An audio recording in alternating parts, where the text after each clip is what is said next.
Bro, yang ini IRR-nya 30% setahun dan yang ini 66% setahun. Masuk yuk. Sebuah diskusi long distance dari kota kecil di California, Carmel, yang kebetulan seorang sahabat lagi mengantar putrinya untuk sekolah di UC Berkeley, kampus kenamaan di wilayah Teluk. Mereka berada di sana sedang berdiskusi peluang bisnis bertiga yang me-WA call saya di tengah diskusi mereka. Di mana kemarin dia melaporkan bahwa dia bertemu dengan banyak pengusaha Indonesia yang semua usahanya di Indonesia sudah autopilot memilih tinggal sementara di masa pandemi di Amerika karena merasa sistem kesehatan di Amerika terbaik. Konglo KW1 ini memang banyak yang menganggap apa yang terjadi setahun terakhir di Indonesia sebagai ketidaknyamanan dalam tanda petik untuk tinggal di Indonesia, yang mana sebagian dari mereka menganggap kebijakan keuangan dan ekonomi pejabat negara tidak pro pengusaha, juga strategi kesehatan selalu berubah-ubah menakutkan mereka. Ya, melipir aja mereka ke negara Paman Sam sebagai negara kedua terbanyak orang Indonesia kaya memilih break sebentar untuk numpang hidup setelah negara Singapura. Singapura masih yang terbanyak. Mereka semua baik yang di Singapura maupun yang di Amerika sangat update dengan berita tanah air, namun tetap fokus cari cuan yang gampang. Mereka melihat lazy money lagi terjadi di Amerika, yaitu taruh duit bermalas-malasan berinvestasi di berbagai bidang, semuanya lagi mudah dan menguntungkan.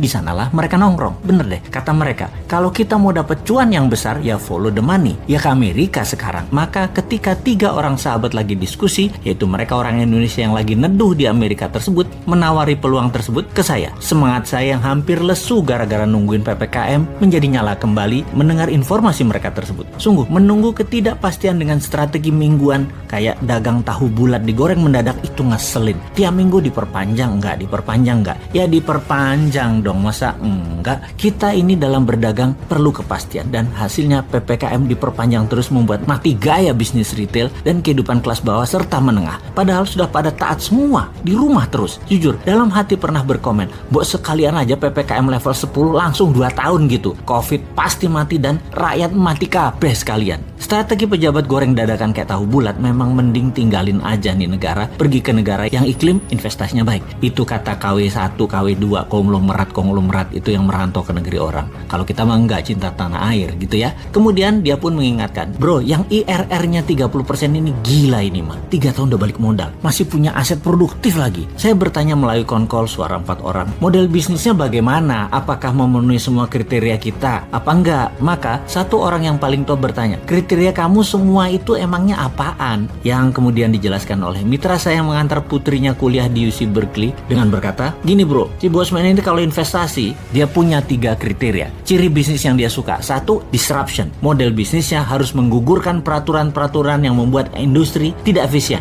Jadi kayak melawan regulator lah gitu. Seperti Gojek misalnya. Dia tidak menggaji tukang ojek. Bahkan kendaraan roda 2 itu melanggar hukum karena kendaraan roda 2 bukan kendaraan niaga atau komersial. Dan tapi Gojek lancar-lancar aja tuh gitu. Itu melanggar padahal secara peraturan, tapi itulah disruption. Gokar misalnya, tidak ada izin taksi. GoFood nggak punya izin resto. OVO nggak punya izin bank. Halodoc nggak pakai izin farmasi dan rumah sakit. Airbnb nggak pakai izin hotel dan lain sebagainya. Kemudian nomor 2, scalability to the extreme. Bangun sistem termasuk jaringan secara cepat agar segera tercapai economic of scale sebagai tembok penahan barrier to entry para pesaing yang mencoba masuk. Yang ketiga, mempunyai ekosistem industri baru, cara baru, jaringan baru yang menghancurkan yang lama yang tidak efisien. Yang dijawab olehnya, "Kena itu mah semua untuk beberapa bisnis yang gue tawarin masuk. Jadi kapan lo mau join? Gue kirim formnya ya." Klik. Telepon gratisan WA pun terputus.